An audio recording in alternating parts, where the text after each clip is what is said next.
മഴ ശക്തമായതോടെ ജൈവ വൈവിധ്യങ്ങളുടെ കലവറയായ കണ്ണൂർ ജില്ലയിലെ മാടായിപ്പാറയിൽ നീലപ്പൂക്കളുടെ മേലാപ്പണിഞ്ഞു. കർക്കടക മാസത്തിന്റെ തുടക്കത്തിൽ തന്നെ ഇവിടെ നീലപ്പൂക്കൾ വിരിഞ്ഞു.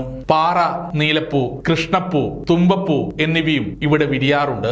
ഡ്രൊസേറ ഇൻഡിക്ക എന്ന പേരിൽ അറിയപ്പെടുന്ന ഇരപിടിയൻ സസ്യം മുതൽ മുക്കുറ്റി, വിഷ്ണുക്രാന്തി ഉൾപ്പെടെയുള്ള സസ്യങ്ങൾ കൊണ്ട് അനുഗ്രഹീതമാണ് മാടായിപ്പാറ. ഏഴുമലയുടെ താഴ്വാരത്തിലെ ഈ വസന്തം ധാരാളം സഞ്ചാരികളെ ആകർഷിക്കുന്നുണ്ട്.